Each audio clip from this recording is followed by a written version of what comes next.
Seznamte se s Bublinkou. Tady je Ari a tady vedle něj sedí Bublinka. Dneska jsme ji dostali a je hodně mladá a je hodně vystrašená, takže se mě bojí. No a takhle s Aríkem, je to samička samozřejmě. A já s Aríkem se takhle povídám. Je modro-žlutá. Abych vám ji ukázala, kdyby jsem tam došáhla. Tak. A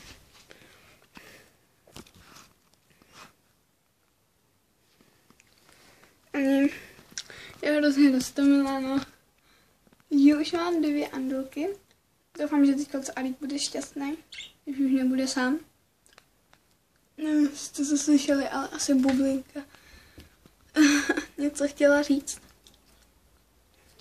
No, ale tak čau.